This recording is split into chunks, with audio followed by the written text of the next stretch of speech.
Mr. Forstner, have all the participants been entered into the room?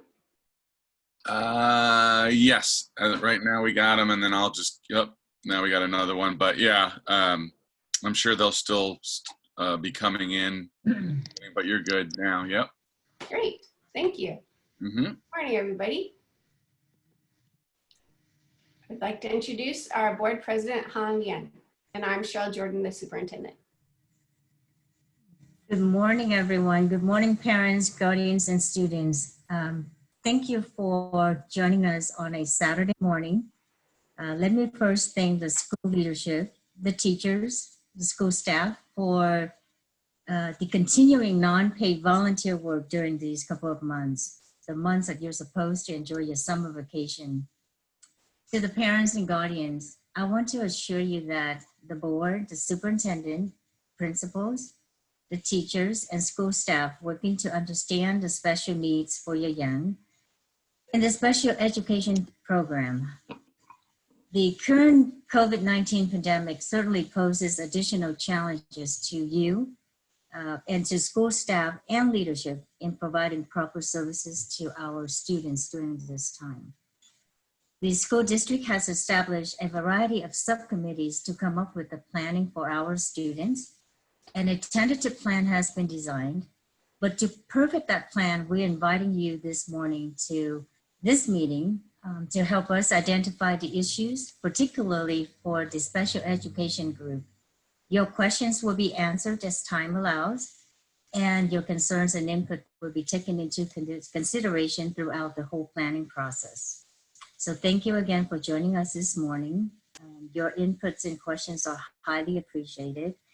Before we go on, I would like to remind all the participants to keep your device on mute, turn on your video so that we can connect with you.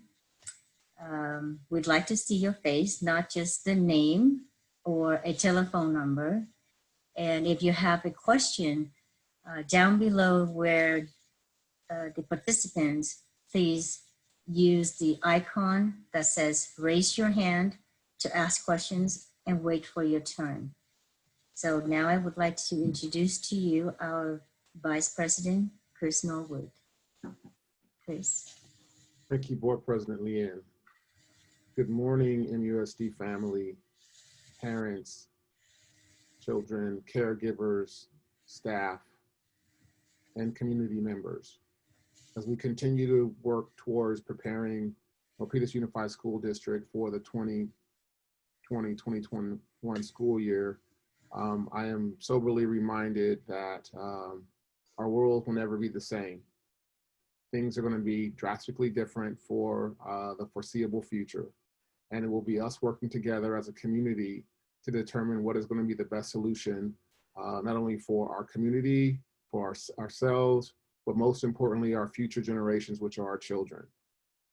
I'm pleased to be a part of this team that is here to talk to you today regarding the plans for the special education students that we have within the district. The session there's a couple key things about this session. We are encouraging you to be mindful in terms of the information that the superintendent and others are going to provide. We are going to use the chat, to capture as many questions as you possibly have, and where applicable, we will answer those questions in the chat. If your question does not get answered in the chat, there will be an FAQ that will be published early next week that has those answers in it. There will be some changes that will be continually made on the website as we move forward and we prepare again for an incredibly different 2020-21 school year, that we are all going to have to be in this together in order for us to see the outcomes and the success that we want to have for our children in a world that will never be the same. And with that said, I'd like to turn it over to the superintendent of Milpitas Unified School District, Cheryl Jordan. Good morning, everyone. Before we begin with our presentation, I'd like to make some introductions and introduce to you our board member, Min No. And we also have board member Kelly Yip Schwan and board member Michael Tsai. Additionally, we have our district leaders, Norma Rodriguez, our Assistant Superintendent of Learning and Development, and our Assistant Superintendent of Human Relations, Jonathan Brunson, and our Communication and Board Specialist, Scott Forstner, as well as many of our school team and our special ed team members. I'd like to introduce all of you to our new Director of Student Services and Special Education, Mary Jude Dorpinghouse. And Mary Jude actually is still in between her current district and transitioning here, but she's excited to become a part of the MUSD family and has been participating with us on our parent Q&A sessions. So you'll hear a little bit from her as well today. Before we begin, Mary Jude, would you like to introduce yourself? Yes, good morning. Thank you for the opportunity to join this great team. I'm very much looking forward to working with everybody that's already been working hard to create a plan for 2021. And I'm looking at trying to get caught up to speed very, very quickly. Hello to all of our families out there. I look forward to working with you and answering your questions, creating a plan that supports our students with special needs and our students with 504s as well through their IEPs or their 504 plans. So I just really appreciate the opportunity. I'm very much looking forward to working with each and every one of you. And thank you to the board and to Superintendent Jordan for the opportunity to be a part of the MUS team and a culture of we. Thank you, Mary Jude. Before I go on, I'd like to also introduce to you David Flashner. He is working in partnership with Mr. Forstner and helping us with the technology for today's meeting. Okay, let me begin. First, I want to assure you that we have some common questions. And the first one seems to be, how do we submit additional questions? And so I want to share with you, if at the end of today's meeting, you have felt that you still have another question that needs to be addressed, this is how you can submit that question. If you go to our homepage, let me move that bar there. Okay. So if you go to our homepage of our website, you're going to first see this pop-up, and our pop-ups are always our latest information. You see in this pop-up, it explains to you the difference between distance learning 100% as well as the in-person a couple days a week. So you can watch that at your leisure, and we have translations here.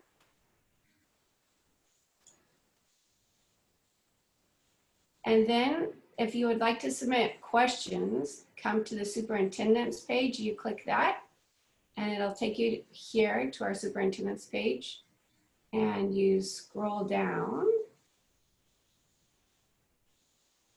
where you will see that you can submit a question here with your first and last name. If you happen to be representing an organization, which I'm sure many of you are not, or most of you are not, you would put that here, same as if you were a business. We would like your address for a follow-up, as well as your email address. And in this box is where you're going to submit your question or your idea or concern, and then just hit submit. And then it goes to the superintendent's office, and you'll then have a response within a day or two from the person who is most ready to answer that question based on their responsibilities and duties. Another common question that we have is, how do we register for 100% distance learning? Again, go to our website, to the homepage, and you can look at enrollment. And if you're new to the district, you would go to new student enrollment.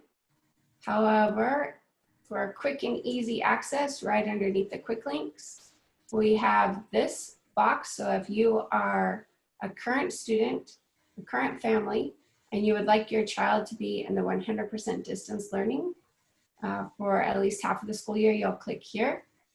And again, if you're new to the district, you're going to click here. And then you'll submit the application as it directs you to in either pathway, current student, or new student. And that's how you register for 100%. If you do not want your child in the 100% distance learning, then you don't need to do anything.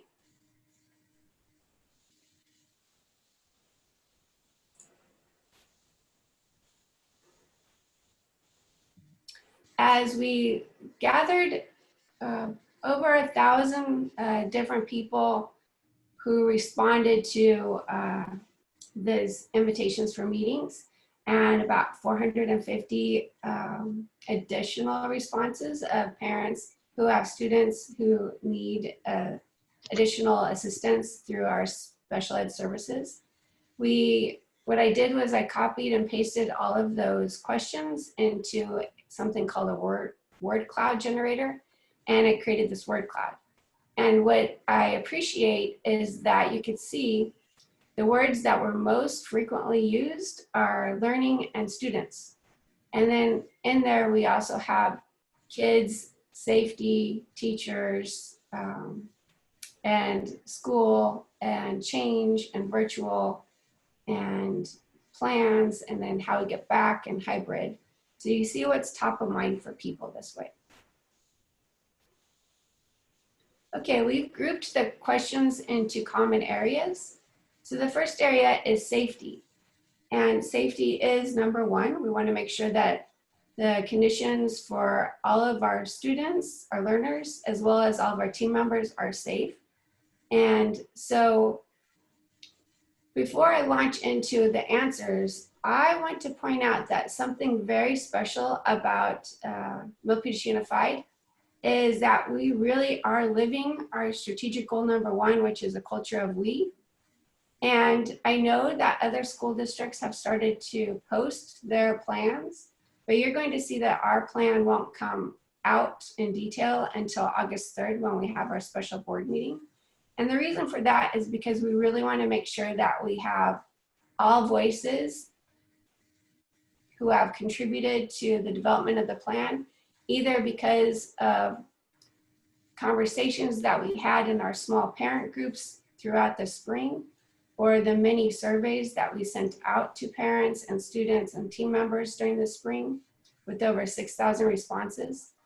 All of those connections helped us to understand how to do MUSD Educate Everywhere better so that we can develop very complex, highly integrated and engaged MUSD Educate Everywhere version 2.0.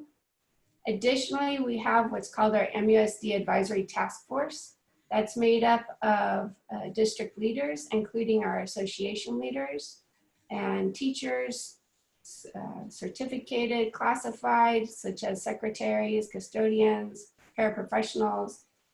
And then in addition to the advisory task force, we have 13 different subcommittees. And I know several of you are on the special ed subcommittee, and I appreciate all the time and effort that you're putting into that. And we have 200 people participating on those subcommittees. And the purpose of the subcommittees is to plan out the details of the different aspects of having school in 2021.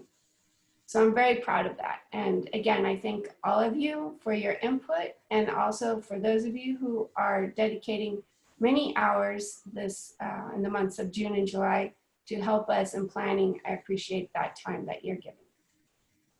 So let's launch into the safety protocols. Safety protocols and PPE were worked on by our systems subcommittee, and also in following guidance from the Center for Disease Control, as well as the California State Health Guidance and our Santa Clara County local public health guidance. The different types of safety protocols that we will have in place are ensuring that each morning we have a systems check in some way. Also, a symptoms check in some way. And that we have signage to create one-way foot traffic, because when we have one-way foot traffic, it helps with social distancing. Also making sure that we have social distancing markers for those areas where there might be lines that form, such as in front of the office, in front of the cafeteria, or in front of the restrooms. And the other protocols are frequent and regular disinfecting according to the Public Health Department guidelines. And we will have in place all of the proper PPE. And for those of you who aren't familiar with PPE it's personal protective equipment. And the state is sending to all school districts in the state 60 days worth of PPE. So that's face coverings for students and team members, as well as hand disinfectant. And in addition to those items, we also, for our team members who have to work one-on-one with our students who have special needs in regards to their personal necessities, such as going to the restroom, we will have additional protective wear for those team members. Additionally, we are putting into place sneeze guards in all of the offices and in our special ed classrooms, particularly those where our students have high needs in functioning, as well as our smallest learners. We are figuring out how to put in sneeze guards to help with the social distancing, which we are pretty sure that our students in those groups, our youngest students, as well as our students with high needs, that they'll need a lot of guidance for social distancing. The other aspect of social distancing that is in place for those times when we can have in-person teaching and learning, we will need to make sure that we have the proper social distancing within the classroom. And that would also require that students stay in assigned seats, which is kind of difficult, especially when you have little ones. And so we will have to work with that. And that's the reason for things such as sneeze guards. And then the big question is, what happens if our children, excuse me, what happens if our children have been exposed to COVID-19 by someone at school? Both the Public Health Department and the state, the governor, have put into place the parameters for when we quarantine. So in the case of if our child, so say if my child, Eddie, is exposed to somebody with COVID-19 in his class, everybody in the class will receive, all of the parents will receive an official notification document that the Public Health Department provides to us. It's similar to the official notification that you might have received if your child was exposed to strep throat or to chickenpox or to the norovirus. However, this one will have additional information on it, such as being tested and quarantine. So in the classroom, what the state has said is if it's isolated in one classroom, that classroom will be quarantined for 14 days. And if 5% of the school has indications of people with COVID, then that whole school will be quarantined for 14 days. And district-wide, if 25% of the student body and team members have COVID, then the whole district will be quarantined for 14 days. So those are strict guidelines that we will follow that Governor Newsom just announced yesterday. I might add too that yesterday Governor Newsom is kind of gratifying, I have to say, that his plan for phasing in 2021 is exactly what we've been saying since the beginning of June. So in that respect, there isn't anything different that we need to do based on the governor's announcement. And the one thing that the governor has done is he put into place parameters for allowing for in-person teaching. And that is that in a county, every county in the state is watched and regulated by the state health department. And when a county reaches a certain number of cases of COVID, that county is then put on what's called the state watch list. And if a county is on that state watch list, then we can't have 100%, we can't have our in-person education going on until this county is not on that watch list for 14 consecutive days. However, we know, and for those of you who have experienced our extended school year, we know that it's extremely important that our students with special needs, especially those who have high needs, such as in our community-based instruction or our special day classes, that they really benefit more so than other students. I shouldn't say benefit, that's the wrong word, but they are in a greater need more so than other students who don't have those extreme challenges for in-person.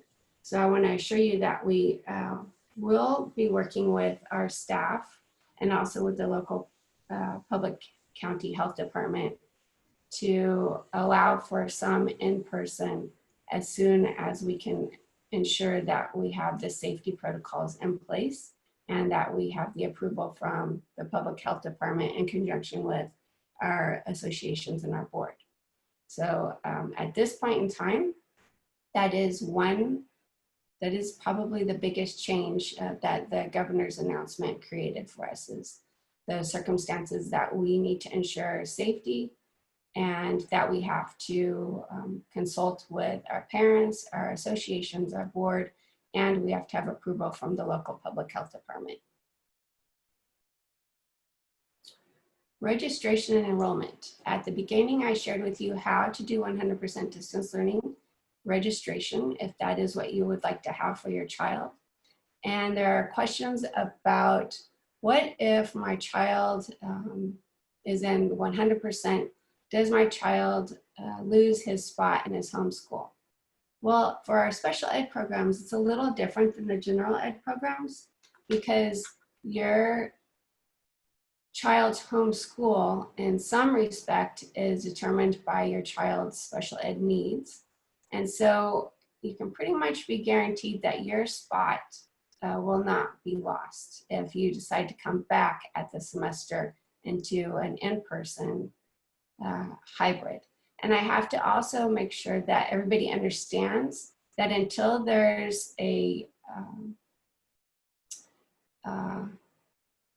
immunization for the virus that prevents people from getting the virus, we will be in a situation where we will have distance learning as some part of our teaching and learning. So when I say the in-person program, I'm not talking about every day necessarily, and not necessarily every day for a full day. Which brings me to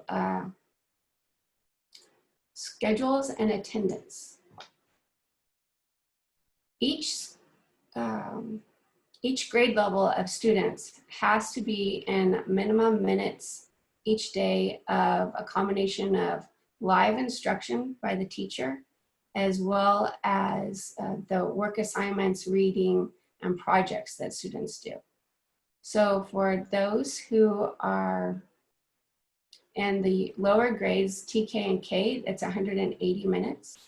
And then those who are in 1st through 3rd, it's 230 minutes. And those in 4th through 8th, it's 240 minutes. And I have to again emphasize that because many of you, your child has what's called an individual education plan, those minutes may be slightly different depending on what your child's specific needs are and what your individual education plan has determined. So if prior to COVID, your child had less than that number of minutes for contact time, then that would be what you would go ahead and continue with for this IEP. The start time for the school day will be in the morning. I can't say exactly what time right now. The general plan for elementary is that once we can do some in-person, that elementary will be there in the morning, and then they will grab their lunch and go home. And they will continue doing instruction from a distance at home. That brings me to engagement, grading, and progress reporting.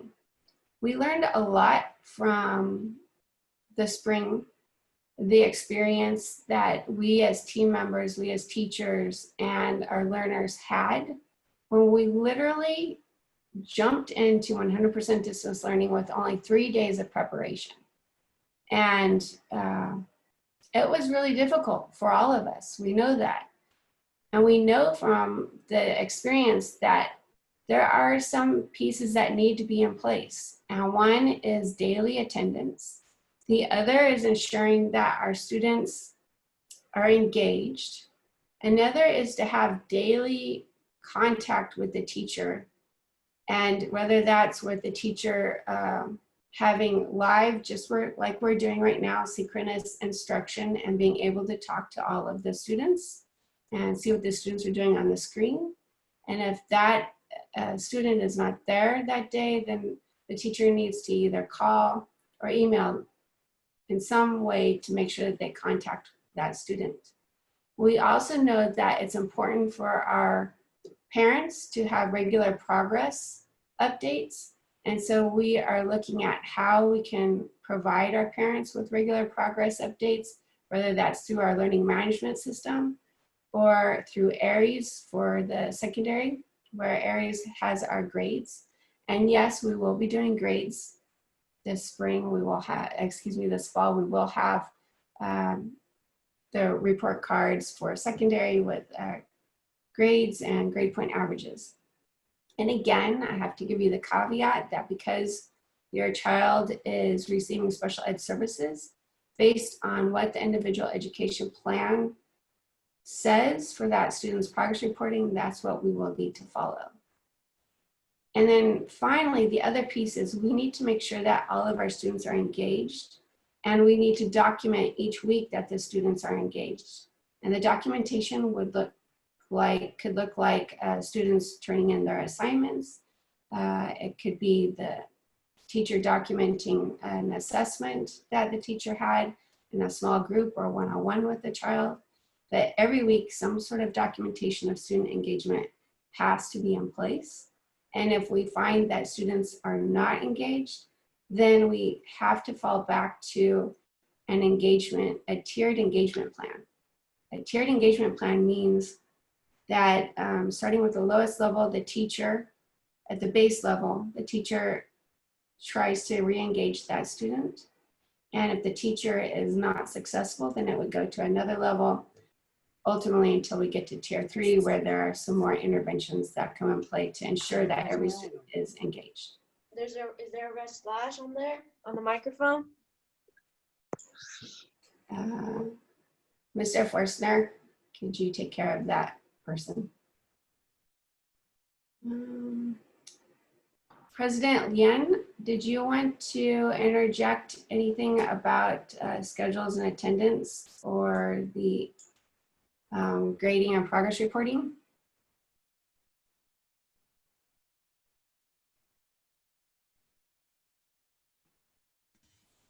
Unmute. Okay. We should mention the deadline to register, which is July 25th. And for those of you who came on late after the superintendent gave the demonstration of the website, how to get to the registration, maybe you can show that again. Mm-hmm. So if you go to our front page underneath the quick links, for those of you who have current students and you want to sign your student up for 100% distance learning, you would click here. And for those of you who are brand new to MUSD and you want your child to have 100% distance learning for the year, you would click here. If you don't want your child to have 100% distance learning and would prefer that your child has the in-person instruction when the conditions are safe, you don't need to register. if you have questions that you would, that you don't feel that you had answered and you don't find it on the FAQ, which will be printed later in next week, or you just think of something new, you press here, Superintendent, and it takes you here to this page. And as you scroll down from the top of the page, you scroll down and you see that here is where you can send inquiries for the superintendent's office. And then what we do is we review the question, and if it's a question for one of our other team members whose realm of responsibilities it falls into, then that's the person that'll get back to you within a day or two. Thank you, Superintendent. I think that brings us now to taking live questions. And a reminder, please use your hand icons, and President Lien will conduct our questions and answer session. Yes, and the first one we have on the list here is Cindy Chan.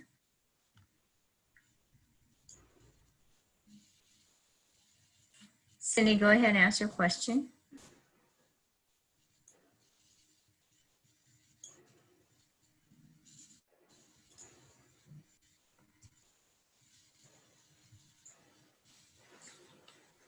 All right, we can come back for Cindy.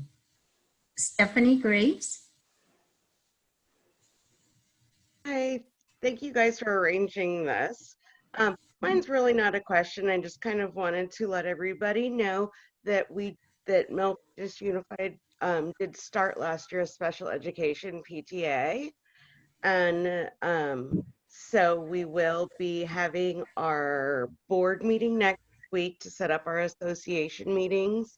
We would really like for everybody to join. We're going to try and get some advocacy and some other information out to parents on how they can help their special needs child during this time. I'll go ahead and put our email address in the chat. It is my PTA, which is mipta.milpitas@gmail.com. And if anybody is interested in helping volunteer or anything like that, we're around. Thank you. Thank you, Stephanie. And also, would you please connect with Mary Jude Dorpinghouse, our new director, so that she can participate. All right, next up we have Raina Shah. Hi, so my son was in the SDC pre-K program for the 2019-2020 school year, which was only 2 hours a day, Monday through Thursday. Yeah, let me start my video, sorry. Thank you, Raina. I was just gonna ask. So during outside of school, we filled it with private therapy, such as ABA, speech, and OT. And obviously, you know, the private therapy is a little more intensive than what he receives in school because they don't have as many regulations. That having been said, I know a lot of other parents have this issue too, that those therapies are available during school hours. To get after school hours, it's really difficult. There's 6 months to year-long waiting lists, which I've been on, knowing that my son is going to be in kindergarten this school year. I've, put my name on the list in January 2019, so haven't received anything about after school hours. That having been said, does that impact their attendance? Meaning, if we have to have those therapies during school hours, will the child be quote unquote, for lack of a better term, penalized for it? That is an interesting question. I want to say it might go back to the IEP determination for your child. And we would have to look into that more. Okay, all right, thank you. Thank you so much. Kavita. Oh, Hi. Kavita? Is it Kavita? Is it me? Yes. Thank you so much for hosting this, first of all. And, I just want to give a big shout out to all the district leaders who've been actively participating in all our discussions that we've been having through the spring and the summer. Thank you so much. My question was with regard to the reopening plans, especially for the students with more pervasive needs. One of the biggest concerns being that some students are not engaging at all via distance learning. We've tried it, and the hybrid model has really worked, which we piloted in the summer. So based on the governor's speech yesterday, and also directives that we've been reading up on from the DDS, what we've noticed is that there can be exceptions made for some students with pervasive needs in terms of providing a combination of in-person and online learning. So how is that going to play out for the fall for our students who have more sensory or more pervasive needs where they need hands-on support? Yes, that is one of the changes based on the governor's statement. And I've already been in contact with the county office superintendent about what we need to do so that our special ed students can have in person if the conditions are safe and the teacher is willing. And so we have to have the conversation with our teachers' leaders as well as with the public health department about what our safety protocols are. But we too would like to continue what we started this summer. It's just that we have a new hurdle that we have to go through. But it's not going to stop us from doing everything we can to try and make that happen. All right, thank you. Next question from Yin.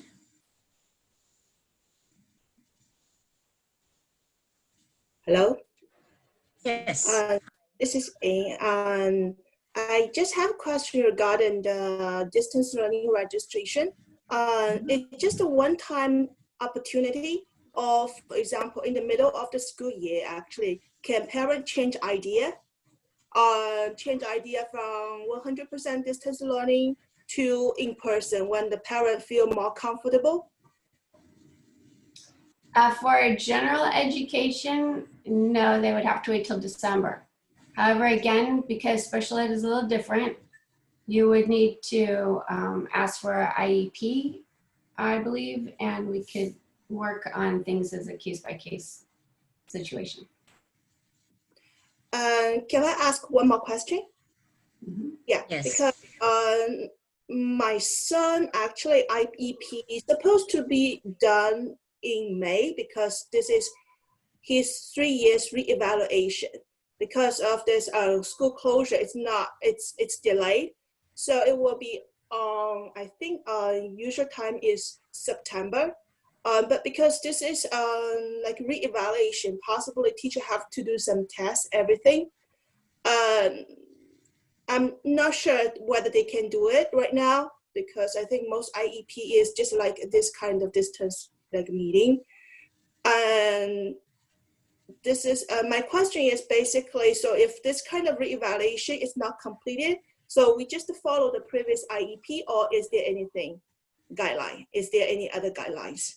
It sounds like you've been, that your child has been in school for some time. You understand all the processes, yeah. So what you're asking is, if we don't have the evaluations, does the IEP, do we stay put? And the general answer is yes. And I want to let everybody know that the government has provided schools with some additional funding to address the needs of different vulnerable groups, including special ed. And so we have identified that we need to get the testing done. And so we'll be using some of the funding to make sure we get caught up on the testing. Okay, got it. Thank you. Thank you. The next question we have is from Kasha. Hi, can you hear me? Yes, thank you, Kishap. Yeah, good morning. First of all, thank you very much for hosting this Q&A session. It's really helpful for all the parents, I believe. My son will be starting TK this year, and I have a general question regarding the new student enrollment requirements. So we did not get his dental oral health exam done. Mhm. And we were kind of hesitant to meet a dentist given this virus situation. Now, given that August 13th is the start day for the academic year, do you require the dental oral health to be completed? We do. Yes, we do. And our public health officer, Dr. Cody, has said that she's requested that the schools continue to push the need for all of the regular health checks and immunizations. Because as she said, if we don't, then not only are we dealing with the COVID-19, but we potentially could be dealing with other issues that could have been prevented. Understood. Okay, thank you. Uh-huh. Thank you. And the next question is from Kavita. I'd like to remind all participants, if you have a question, please raise your hand so we can let you ask your question. Once the last question is done, we will try to answer all the questions in the chat box. Thank you. Kavita.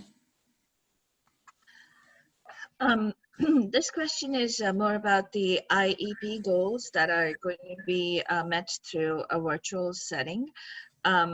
So far, for some of the programs, and I can speak for the CBI program in the high school, I'm getting into specifics here. When we have a virtual group setting or even a small group, it's hard, especially because every student, it's a spectrum and each student is at their own level. It is without the hands-on support, like some students have FBAs and behavior intervention plans in place. Some students require other kinds of support like sensory support and things like that. How is that going to be addressed if it's via virtual learning? Because we've not seen that through distance learning being achieved either in the spring or in the summer. The only time that possibly for some students, because you know, you guys were kind enough to offer the hybrid program to some of our students. Some students benefited from it where we had the one-on-one IEP specific goal meeting kind of meetings with the teachers. So I wanted to address this because this is district-wide. I wanted to ask, how would that be addressed for especially the mod severe students and students who are even in the mild mod but have other sensory needs and are unable to meet their IEP goals? Kavita, you and I have that same question and goal. I did attend a couple classes and I see exactly what you're talking about students who are just not participating at all or being reached. And that is the reason why we want to work with our associations and our teachers to try and provide some in-person, even while we have the necessity, even while we have to be in 100% distance learning. And so going back to what I said earlier, working with everybody necessary so that we can get the okay from the public health department to have some in person for our students who I have to say too, the virtual just isn't working in the group setting. Thank you, Cheryl. Mm-hmm. Thank you, Kavita. And we have S. Muppet. That's me.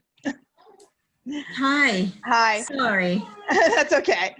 I guess I have lots of concerns. I totally understand special education, hence why I'm in it. And I totally agree that students need the in-person.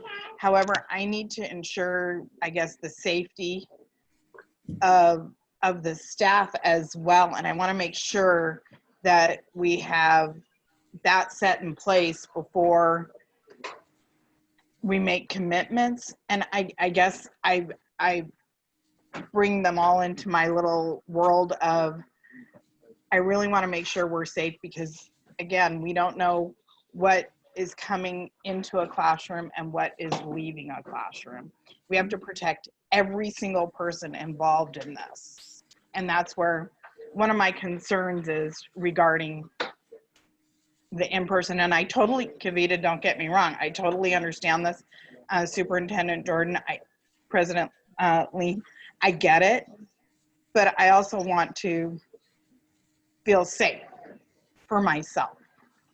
Yep, I completely agree, Ms. Moffett. And for those of you who don't know, Ms. Moffett is our department head at Milpitas High School of Special Education.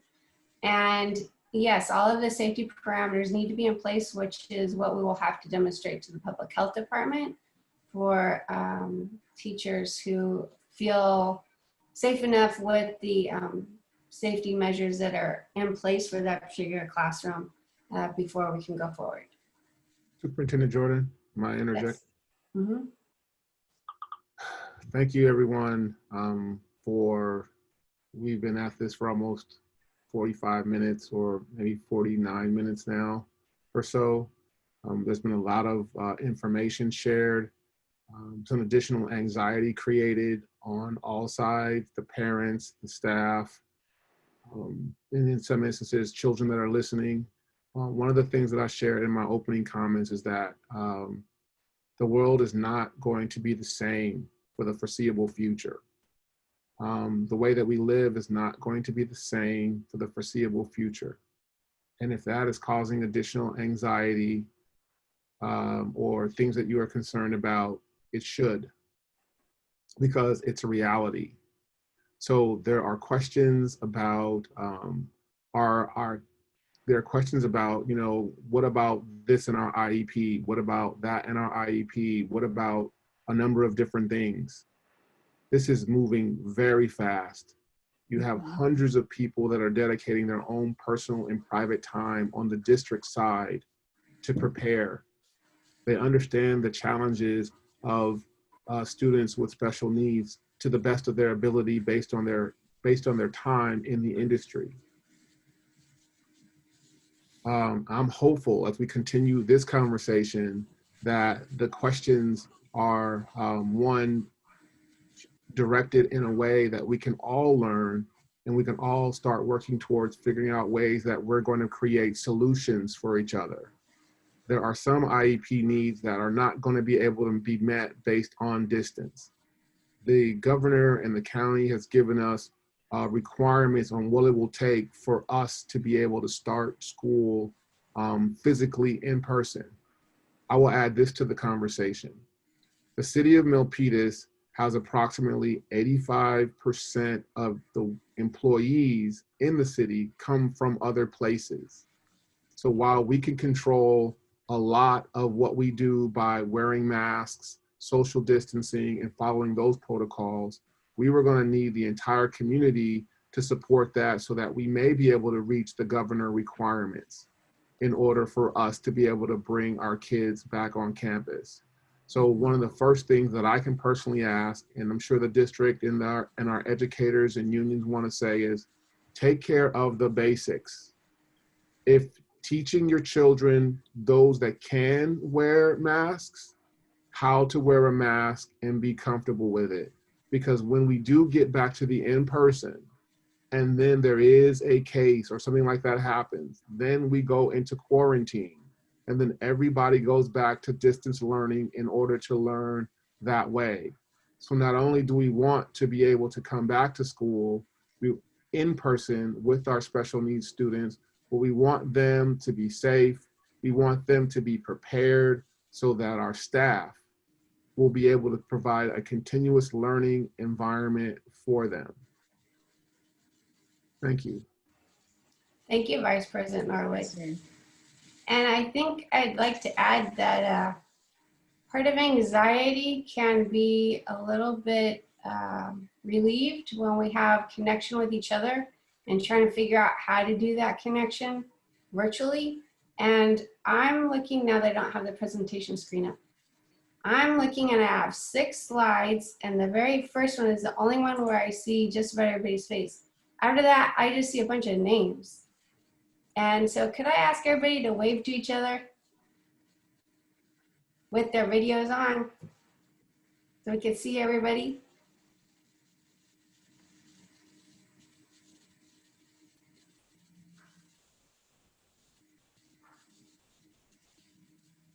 So those are real people behind those names. Yes. And those are the people that are going to have to build relationships. And those are the people that are going to have to work together to get through this, for not only for our community, but most importantly for our kids. In some of the other meetings, they've talked about social pods or social bubbles, so that our kids are in communities with other kids so that they can have relationships, because the majority of our lives, we've had an education system that had personal relationships. We have to figure out how to create these new relationships in this world of COVID-19. So being here, having your camera on, allowing others to see you and you see them, and maybe somebody that you know, is going to help us to move into a direction that is going to be more productive for all of us for the long term.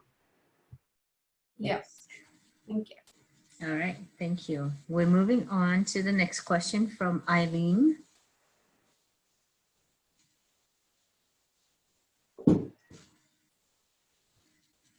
Eileen. All right, we can come back to you, Eileen. We're moving on to Young Chen. Hi. So I have to say, for my daughter's experience for distance learning was amazing. Her teacher, Miss Wim, was great, and so was her speech teacher. So I really appreciate all the work they put in. We did have an IEP meeting virtually, which was my choice. I was given the choice to meet or to meet in person or meet virtually, which we did. And my only concern was that my daughter was close to meeting a lot of her goals, but because they couldn't collect data online, they couldn't say she met them for her to move on.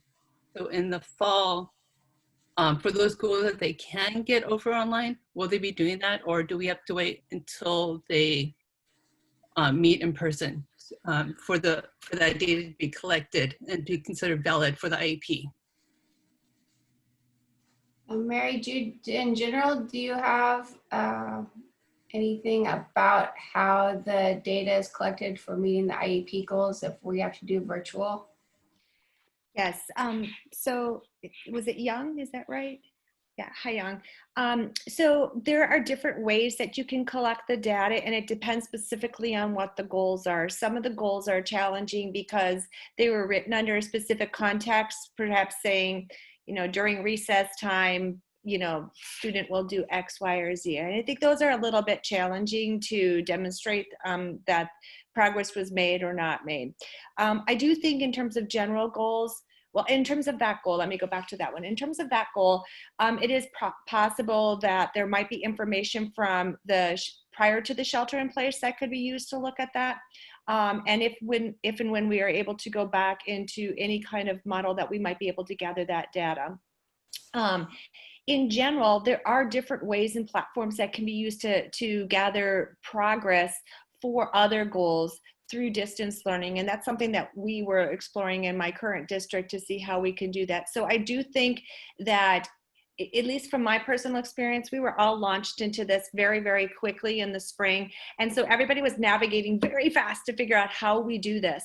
I think with the runway being longer and having the experience from the spring and having the feedback from you as parents of what worked, what didn't work, and the feedback from our staff to say what worked, what didn't work, you know, how we held an IEP virtually, how we serve kids virtually, how we keep data virtually. I think those are all things that we've have been navigating through. We've been given new platforms as people have seen this as an opportunity to help us build other tools, knowing that this is something that we might need to continue to focus on. And I think as we work with the staff, we'll be able to come up with other ways to gather that data through other means. without knowing the specifics of what it is, which would be a private conversation, I do think there are ways that we can do that moving forward that maybe are better than we were able to do before. Yet, having said that, there certainly are some goals, like I mentioned earlier, that are going to be really challenging to address. Yeah, I was talking about academic goals that could be measured online, not the social. That obviously could not be done online because that involves other children, and so with their classmates. I'm just talking about the academic goals that they were written for her that she was really close to meeting. They did write new ones, but that she's working toward, but it would be nice to be able to say, okay, you met this, now let's move on. And so that, which I understand why they couldn't collect the data online. I completely understand that. But since it looks like for the long term, we're going to be in distance learning for at least, a couple of months, I just would like to make sure that what she's being taught is based on appropriate goals and not just, well, we still have to meet these old goals, so we're going to keep doing the same thing over and over again. Yeah, I think that might be a good to have a conversation offline, but I do think that there's ways that, that we could creatively look at that. And it makes me think that possibly the team does feel she's ready to, she or he, I'm sorry, was able to move on if they change the goals. But perhaps we can talk about that separately so that we can look at your specific circumstance and figure out what we might be able to do creatively to resolve that. Okay, thank you. Thank you, Mary Jude and Young Chan. I see and Eileen's mic is on, so I'm gonna have you ask the questions now, Eileen. Hi, sorry, can you hear me? Yes. Okay, I actually have a bunch of questions. I apologize. So one thing is just to make a comment with regards to, yes, we are all a community, and I don't know if there's a way for the school to be able to give us this kind of avenue on a weekly basis or bi-weekly or something, to be able to have that connection and that community, to be able to ask these questions and to be able to connect with each other, to be able to give each other ideas. So, just more of a suggestion, if anything.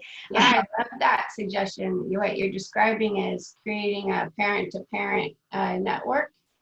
And in part, that's what the MIPTA could definitely help support, in addition to Mary Jude, Director Dorpinghouse, when she comes on board. Yeah, it's really not just a PTA, but also to have, the board there to listen to us, give us, advice and directions and et cetera, right? Mm-hmm. And whatever announcements that you guys need to provide to us. Mm-hmm. The other questions I have is, what is the process from if we opt to do the 2-day learning and then suddenly we go from like, yeah, this is not right for us, let's just go ahead and pull back and do 100% distance learning instead? Is there going to be a process for that, and what is that process? Mm-hmm.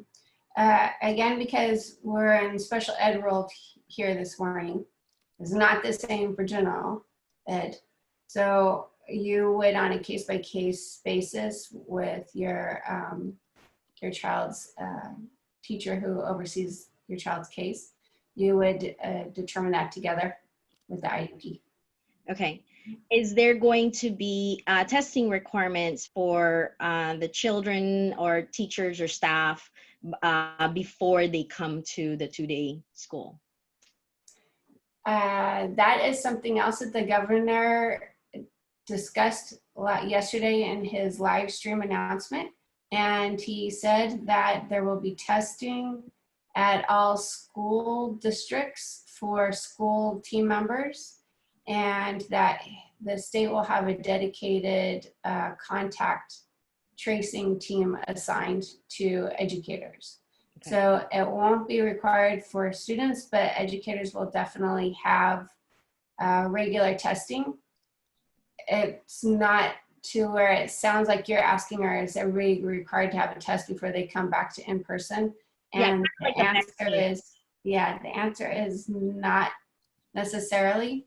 And you have to remember that if you're tested today and you're negative, and 2 days from now, you could end up having the virus. But I think it's really more about, from what the public health department has said, it's really more about helping to determine who has COVID so that we can do quarantine and isolate the carriers before it goes further. Okay. And then last question I have is, usually there's a para in the classroom. And since if we're doing the distance learning, will there be any requirements if we have our ABA from our insurance to overlap for additional support with the remote learning? That kind of sounds like one of the questions that our very first parent asked about the private support that she had and attendance. So we'll have to figure that one out. I don't have an answer for that right now. Yeah, because usually if we ask to have our ABA come to the school, there's some protocol. Usually it's most likely it's the school providing a specific para instead of having that ABA. But since it's distance learning, I don't know if there's kind of flexibility to that, or if there's going to be a para that's going to be, oh no, we're going to assign a para for your specific child instead. So, okay, thank you. That was it. Thank you so much. The next question is from Kishel. Oh, I'm sorry. Sorry, not you. Sabine. Thank you, Mr. Jordan, for taking this step and asking everybody questions out. I have a few questions. I've been hearing, okay, when this thing COVID started, we didn't have a background or everything, how things will work out. So we were just working out with different type of process and procedures to teach kids. Do we have anything now concrete, or will we be facing the same style of teaching which we were having since ESY and before ESY? We will have more concrete. Teachers every day will have to provide live instruction, synchronous, as we're doing now. Sorry to cut you. That was also provided in the school year and in the ESY too. They were providing virtual instructions and everything. And what we as a parents face, not me, but a lot of parents, because we are part of PTA, that teachers were just giving assignments. They were not teaching kids a single thing, and it was a parent job to teach everything. And as I'm sure special education head director also knows, it's not easy to teach our kids easily.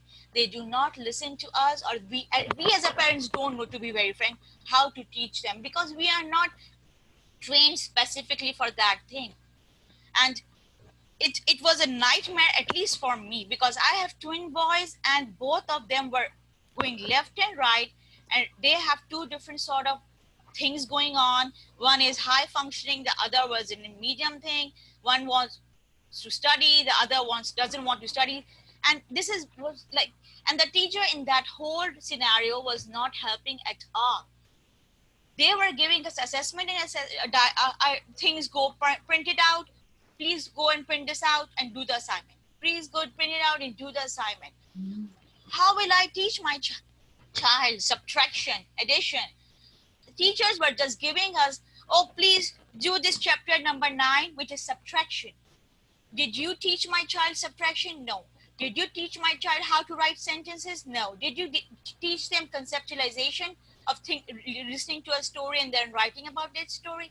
No, you did not. If this is to be the basis, how will the IEPs will be assessed? Because one of my kid IEP is a draft IEP, and we were told this IEP will be completed when the school will start. So I hear your frustration, Sabine. Is that how I say your name? Yeah. Yeah. I hear your frustration, and it's frustration for all involved. Frustration for you as a parent trying to figure this out.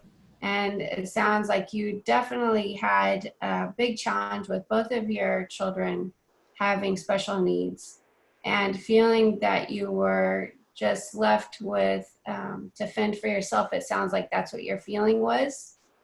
And I know that every one of our teachers wants also to feel successful. So you both share that common desire of how can we be successful in this together, which is why our teachers have been doing professional learning since the spring, so that they can be better prepared for how to do distance learning in the fall.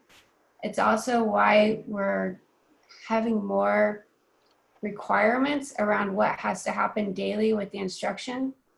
And the frustration that you have is real and something that, as you said, other parents have felt as well, which is why we're creating parent supports. And going back to what Eileen had suggested of creating a parent support network with regular check-ins and supporting how are you dealing with things is another piece of that parent to parent that we want to put in place. And I have to say also that in distance learning, you as parents really, you're always your child's first teacher. And now you are truly your teacher's partner in providing the learning experiences for the children. And what you experienced is essentially survival. And we've gone through the spring of survival mode. We're moving beyond survival mode to creating something that we can all feel successful in, especially because our students, your children, are the ones who are counting here. So we need everybody to work together to make that happen. And we are putting in place some parent supports. Ms. Jordan, my kids had inclusion in their IEP. What will happen to that part? They had huge what in their IEPs? Inclusion, like they Inclusion. Okay. Yes, that's a very good question. One I don't have an answer for right now, especially given that the public health requirement is for us to create cohorts if they're in the elementary level, stable cohorts. So if they're in the secondary level, there might be a little bit leeway there for some inclusion, but at the elementary level, I'm not sure how we do that. And what about draft IEPs? Draft IEPs, did you say? Yeah. Again, those are more questions, and it is definitely evident that in a few weeks, we're going to need to have another meeting with all of you so that by that time we could have a little bit more of an answer for some of these questions that seem to be a common need. Ms. Jordan, what will be the class size, virtual and non-virtual both? We need to make sure that we have social distancing. So the class size will be based on the social distancing that we can have in the classroom. And in virtual class also, what will be the size like? In virtual class, are you talking about the 100% distance learning? Yeah, that one. Okay. Thank you, Sabine. No, what will be the virtual class size? Like in ESY, we had 14 kids right now when we finished. So will the virtual class will be same like that? That there will be in one grade, first grade, because the school will not be opening. So definitely there will be virtual class and it's class size. Yes, those class sizes will be similar as they were in ESY. Okay. Thank you very much. Thank you, Sorry, miss, one more thing. Can we have info from to whom to contact? Like a lot of parents are asking whom should we contact for ESY or for ARES or for any other thing, because in Parent Square, we don't get any such info. If somebody wants to ask somebody some question, people are asking each other, whom should we contact? Okay, for now, you can just go to the superintendent's page that I showed you at the beginning and submit your question there, and that way we can get you to the right person. Thank you. Thank you very much. Yep. Thank you. Next up, we have Keshal. I had one more follow-up question, and this is basically regarding the first day, the admission for my son who will be joining the TK program. So this is our, we don't have prior experience with the Milpitas school. So this, wanted to just ask if there's going to be some kind of a orientation before the first day. Do we get some kind of information packet, like who the teachers are going to be, his schedule, the web link? Did you say, what grade did you say your child is in? TK. You'll be joining. Yes, we have a TK orientation on August 5th at 6:30. Assistant Superintendent Rodriguez, could you tell everybody about the TK orientation? Gladly. Good morning, everyone, and it's great to hear all of your questions. Please keep on asking, because those questions allow us to know what's on your mind and allow us to plan for your needs in mind. Definitely, we've heard that questions about the TK parents in our previous two town halls, and immediately went into planning mode. And we will have a orientation, we call it onboarding, welcoming all of our parents for TK into the MUSD.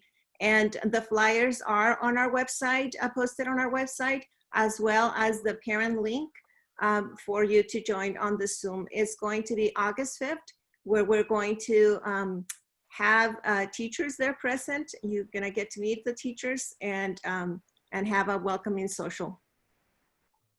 Thank you. All right. We are moving on to Kavita.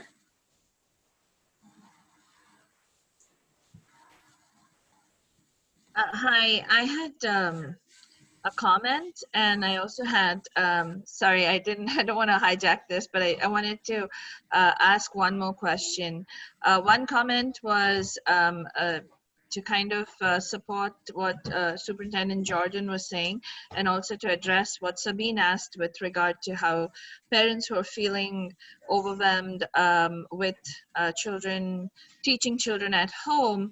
If your children do have a developmental disability, please reach out to the regional centers if they're clients of the regional center.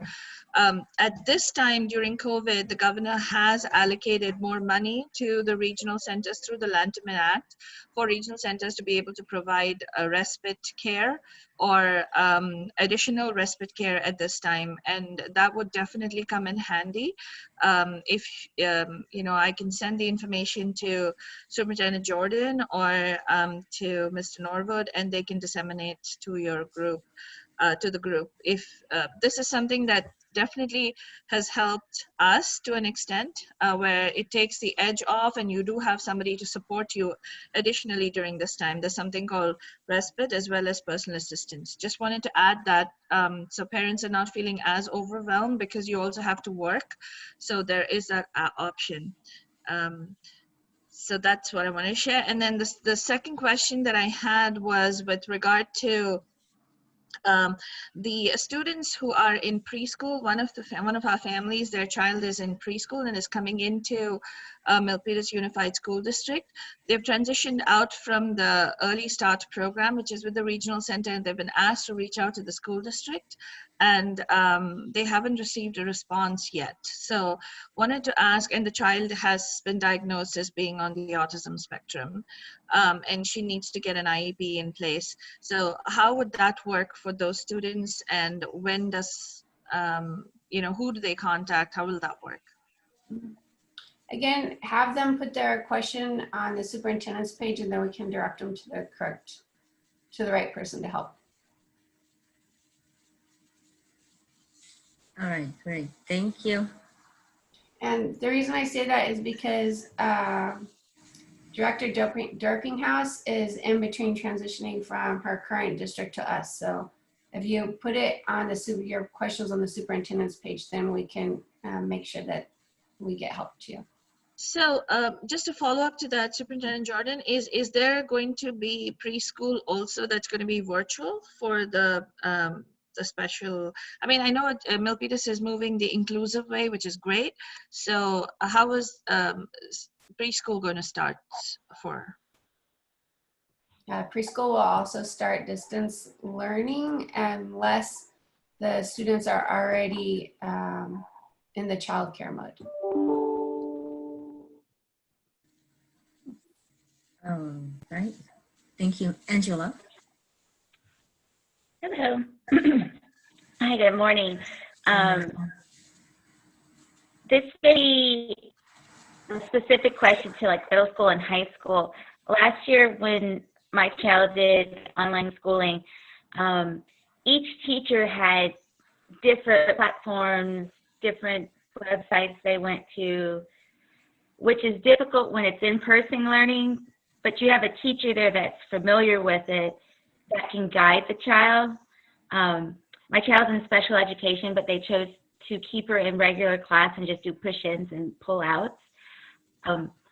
Will it be more streamlined next year? Like, it's hard when your child can't remember passwords and where to go. Mm-hmm. It's too hard, so many different platforms.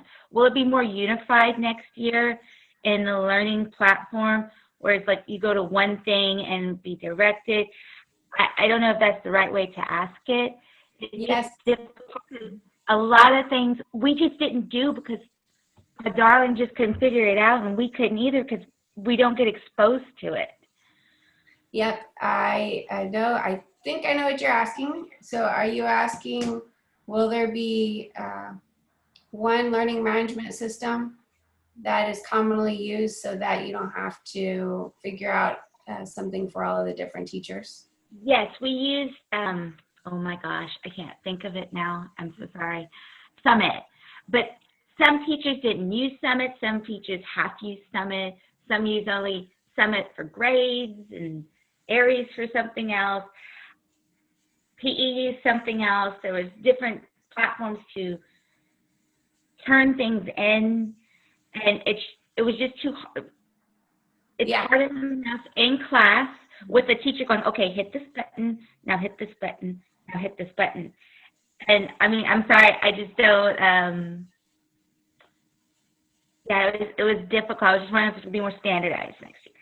Yes, we are definitely making it more standardized. So thank you. At the younger grades, we're going to have a learning management system called Seesaw.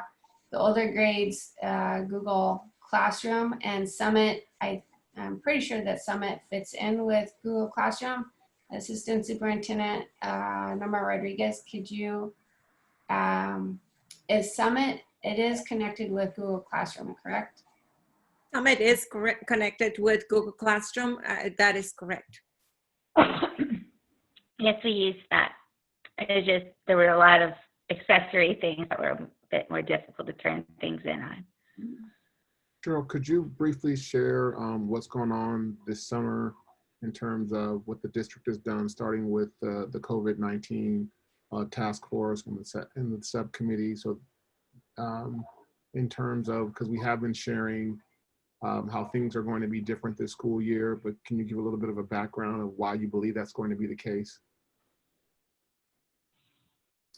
Did you ask me? I missed the first part of who you asked. I asked you. Yes, I can. Thank you. Mm-hmm. At the beginning of the end of the school year, beginning of summer, we met with our advisory task force and then broke into the 13 different subcommittees, everywhere from systems to extracurricular to curriculum assessment to scheduling to grading. And one of the things that we heard from many parents and students and even teachers is that there's too many different things to try and learn. And so it's important for us to have streamlined learning management systems so that there's like one spot where a teacher who had, where a student who has 6 different teachers knows that that's where I go to get my assignments. I go to Google Classroom. And the parent at the same time knows I can go to Google Classroom and that's where everything is posted. Some of the other pieces that I talked about, daily attendance, making sure students are engaged, having a daily live instruction, making sure that parents have access to regular progress reporting, making sure we have an engagement plan in place to re-engage students. In addition to those being something that we said we want to make sure happens. There's also that from the state, California state, those have to happen. And we have something called a learning continuity plan that we have to submit to the county, who will then submit it to the state by the beginning of October. And that spells out how we're going to do all of those things. So that's, if you're asking about how we have the accountability, that's the accountability piece.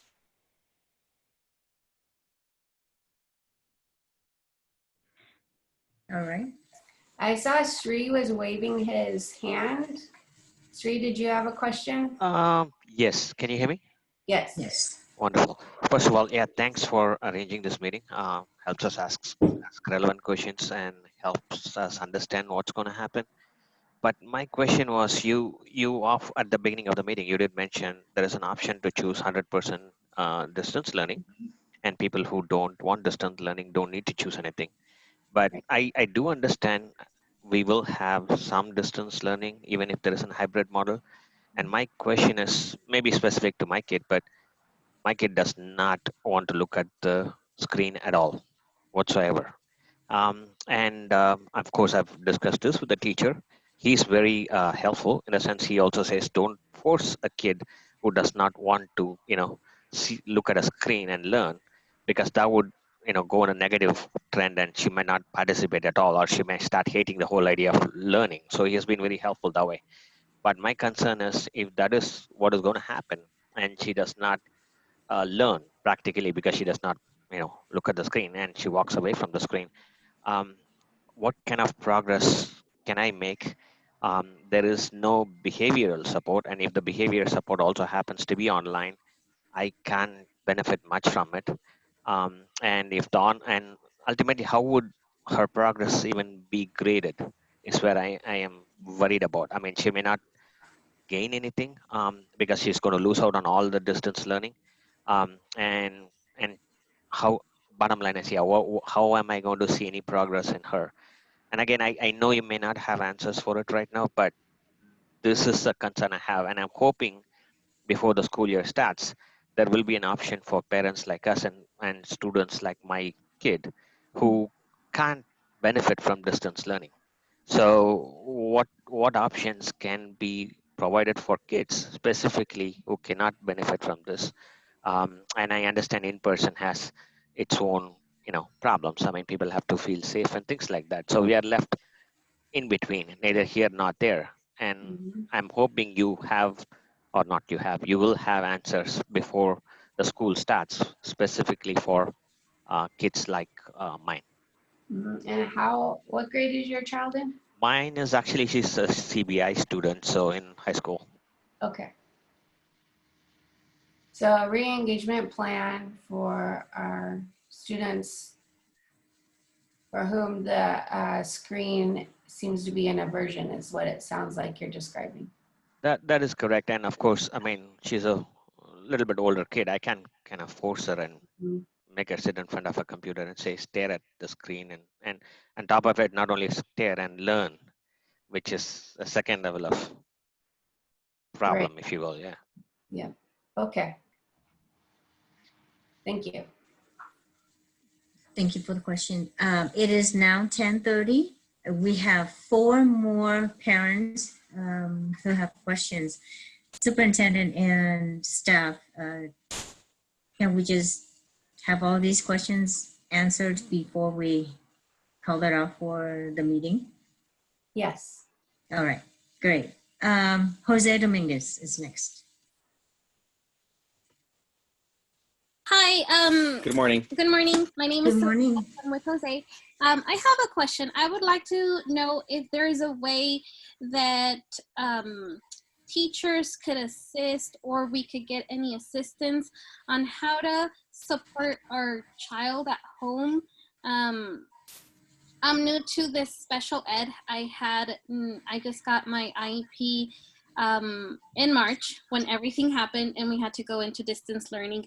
It was really hard for us to kind of, start from zero and figure out how to help our kid at home. We didn't have that support.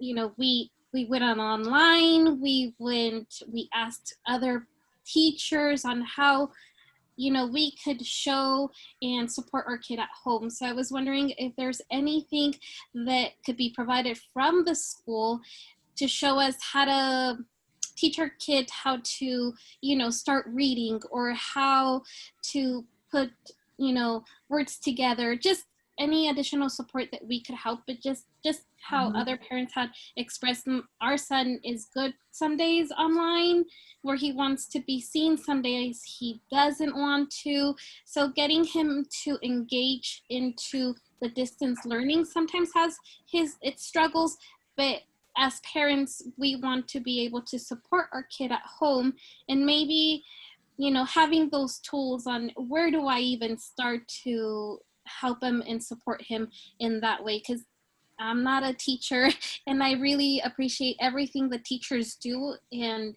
value their work, but we just need that extra little push or suggestions on, you know, if this doesn't work, maybe this is how we work. And I even asked my son, you know, how does a teacher show you? And I even tried to putting myself in his shoes to see how he was learning and how it was easier for him to learn. So these couple of months have helped me, but I would like that additional support just so we could continue, because he had summer school, but at the end, he's still level 3 reading, that he's going into 2nd grade. And I know he's very behind on that. And I just want to continue to support him throughout the summer, you know, through this whole distance learning. So if there could be any type of support, if that could help us. All right. Sorry, and a second question to that, sorry. And I've been seeing people talk about their IEPs and with the distance learning coming in, it disrupted what the kids were supposed to do, whether they had to meet with the RSP teacher 2-3 times a week or every day in our instance. And I know because of the whole COVID and distance learning, those times might have to be modified. But are us as parents gonna be, or we should be notified in terms what it's gonna be, what's the modification is, so we realize, because if you guys it's like just modifying, but we don't know, obviously we get more frustrated. And as we know, that something like this helps, because what everybody needs, communication is very key. So as long as everybody's on the same page, things go a lot better. Yes, thank you for the question. I would like Gary's questions about support with teaching the child how to read, and also how we communicate modifications for IEP goals. Okay. Our next question. Our next question is from Rania Shah. Hi, so I think my question was kind of answered by the previous person who just spoke. Can you hear me? Yes, I can. Okay, all right. So I had suggested a couple of times that it would be great if like a website could be created for parents to go to have videos or tutorials on how to teach certain concepts. It's one thing for the teacher to assign, like, you know, an activity, a boom card activity on letter sounds. And it's one thing to know how to teach letter sounds.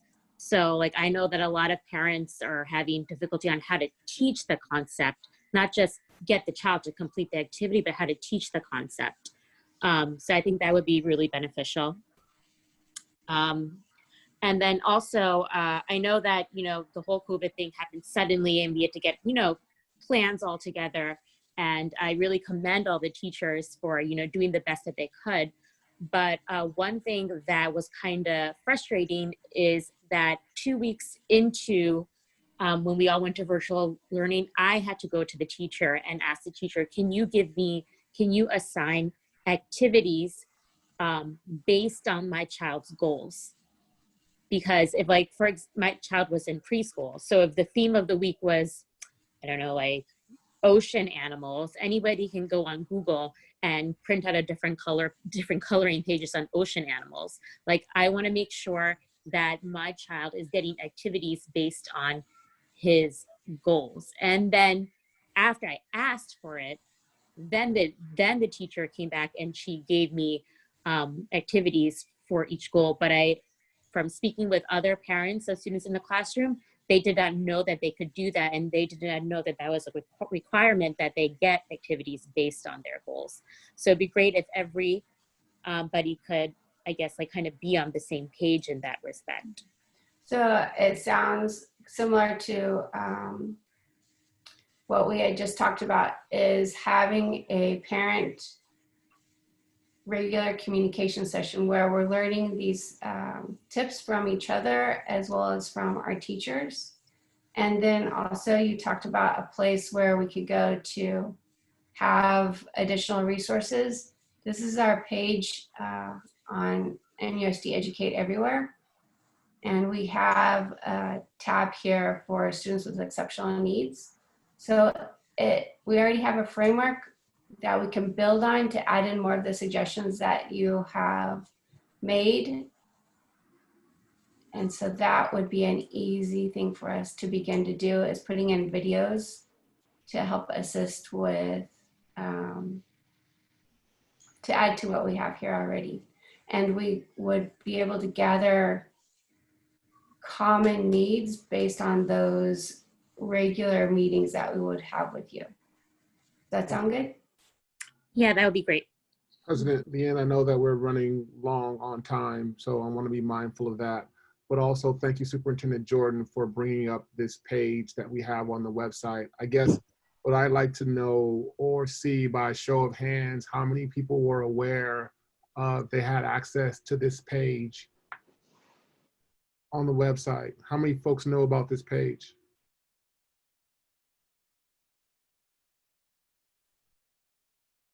So it looks like the majority did not.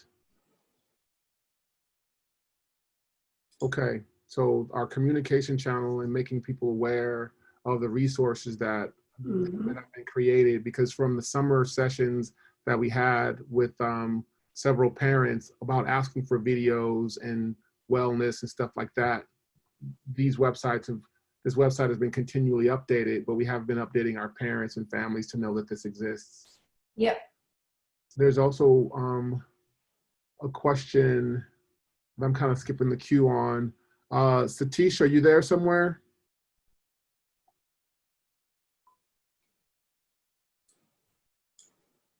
Okay, let's move on so that we can. Okay, I'm moving on to Bhavani. Yeah, hi. So last year, actually, my son is in 8th grade, but he missed most of the classes mostly because classes are not at set times. Teachers used to set whenever they are free, and then maybe 10 minutes ahead of time, they send an email, and then my son would never catch that email on time. And few teachers are good enough to record the session and then share it, which worked okay. But most of the sessions, he missed the classes, and then he never get to know what was taught in there. So can we ask two things? One, to have a structured timings, like, all the students know, okay, Tuesday at 2:30, we have this class. So something like set schedule for the maybe until December or sometime. And then the second thing will be whatever class at the set time, the internet might be down, or maybe some students don't have 2 or 3 computers, maybe sister is in computer and then they don't have proper resources. So for that kids, if we have the recorded sessions, they will have benefit of listening anytime. So all the sessions, can we ask teachers to record and share the recording, and also set times. And also I have one more suggestion for the parents. I mean, school district is doing great job. So are parents and students. None of us are prepared, but all of us are doing very good job, okay?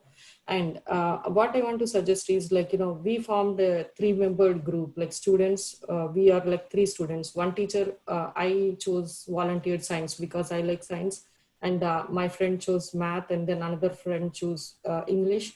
So we formed a student group and we set up a Zoom call, and then we became teachers of students. Unfortunately, because of the current model, I mean, we can depend on school, but there is certain limitation. Nobody is prepared. So yes, school is doing their best, but even I think parents can do something additionally to support the students. So try from our side. I mean, I cannot speak for kids like who are like, not very visual learners, but for at least visual learners or like, for those who can, okay, to see in the computer, I think parents can also help like pitch into for their, benefit. I appreciate Bhavani, is that how I say your name?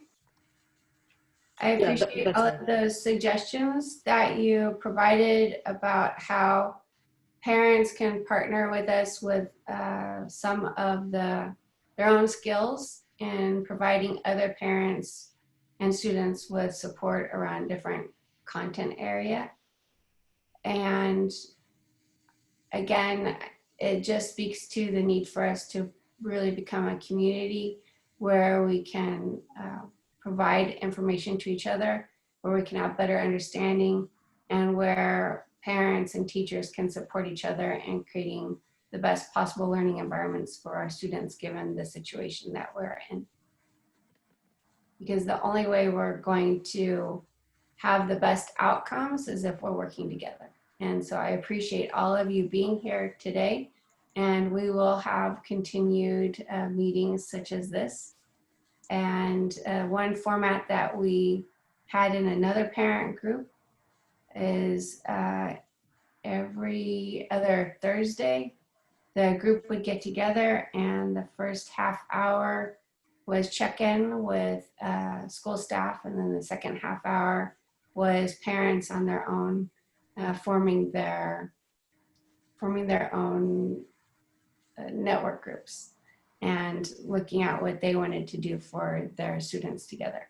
So we could look at that as a possible format as well, and I'm sure that our new director will have many ideas on what that might look like. All right, we're ready to move on to our last question. Rowanna? Hi, can you hear me? Yes. Okay. Okay.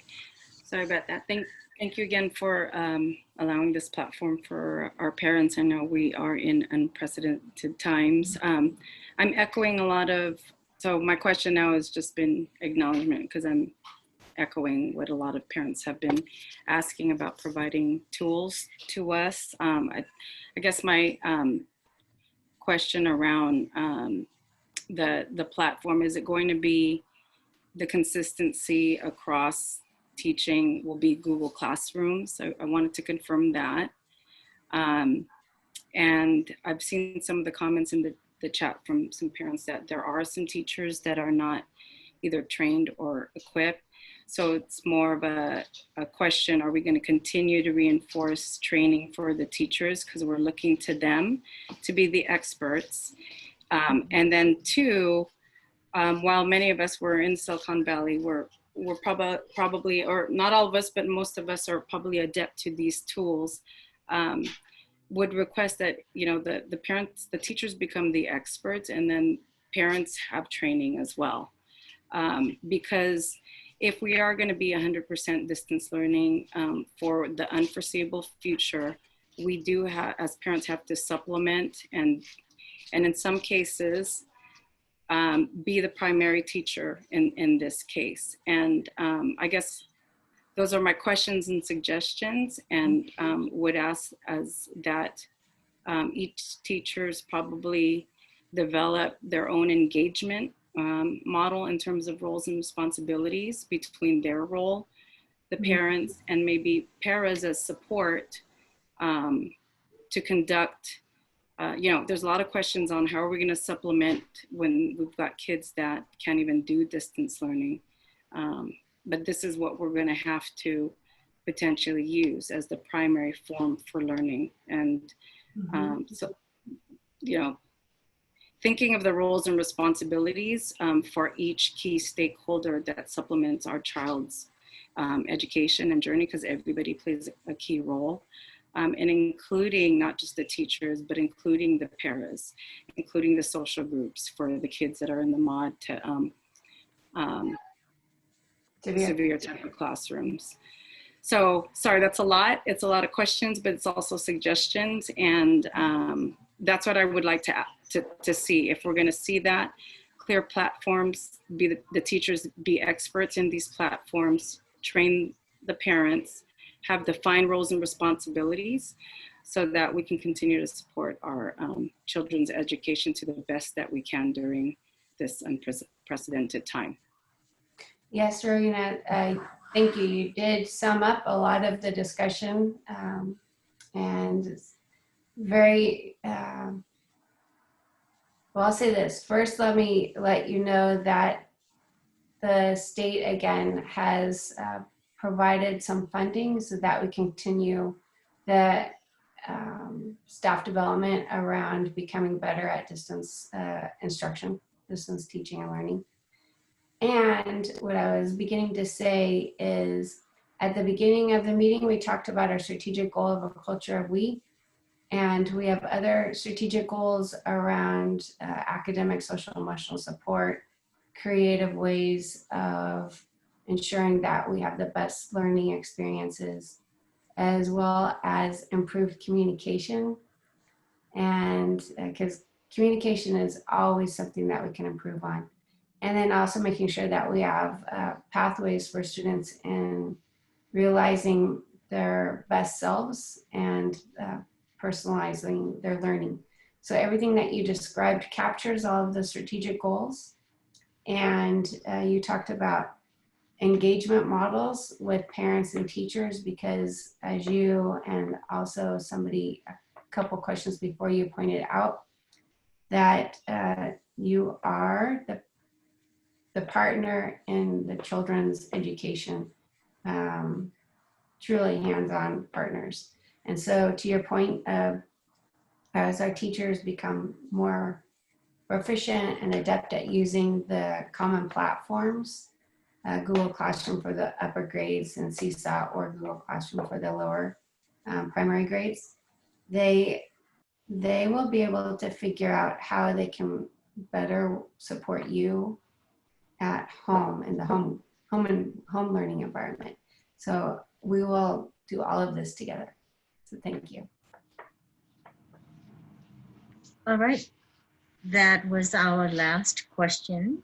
I'd like to thank each and everyone, thanks all the parents, the staff, the teachers, board members for attending this meeting this morning. We heard your input, your concerns, and your frustrations, and we will take these into our planning so that we can provide the proper services for our students. I do, and we do understand your frustrations.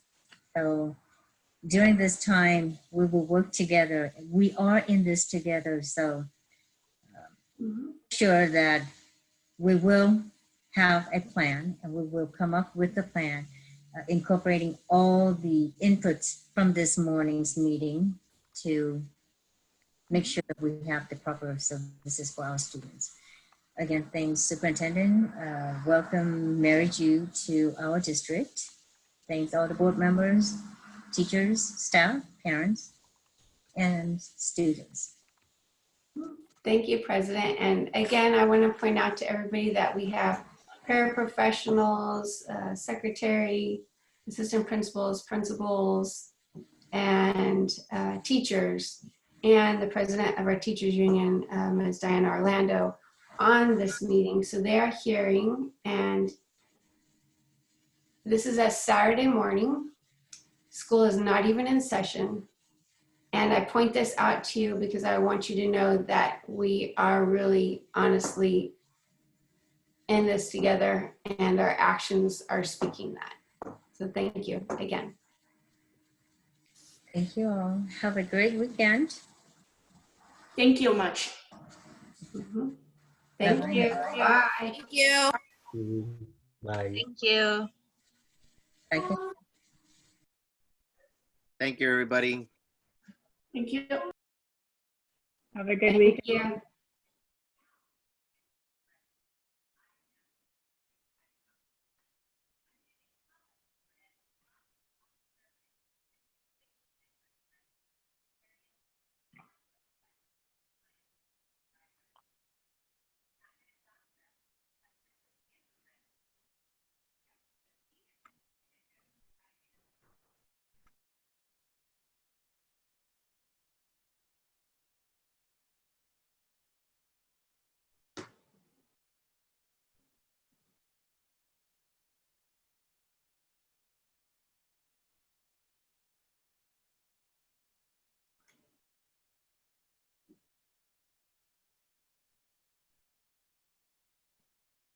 All right. Thank you, everyone. Have a good rest of your Saturday.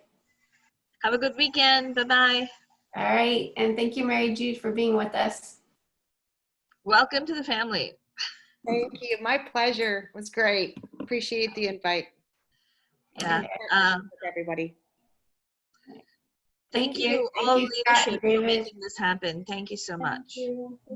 You're welcome. Bye, Kong. Bye. Goodbye.